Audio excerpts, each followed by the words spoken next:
तर महाविकास आघाडीला कुणाच्याही पाठिंब्याची गरज पडणार नाही असं रोहित पवारांनी म्हटलंय। भविष्यात अजितदादा सुळेंना पाठिंबा देणार का या प्रश्नावर रोहित पवारांनी हे विधान केलंय।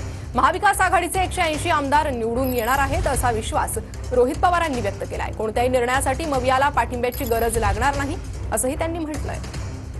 तर रोहित पवार यांनी हे वक्तव्य केलेलं आहे। महाविकास आघाडीला कुणाच्याही पाठिंब्याची गरज पडणार नाही, महाविकास आघाडीचे 180 उमेदवार निवडून येतील असा विश्वास त्यांनी व्यक्त केलाय।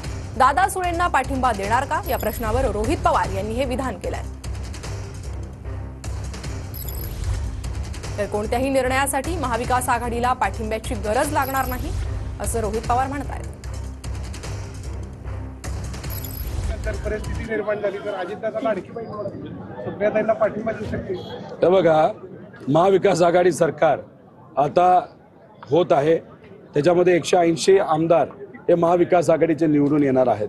अशात 144चा आकडा आम्हाला पार करावा लागतो, जो आम्ही करणार आहोत, आणि तो झाल्यानंतर कोणाच्याही पाठिंब्याची जरूरत आम्हाला तिथं लागणार नाही कुठलाही निर्णय घेण्यासाठी।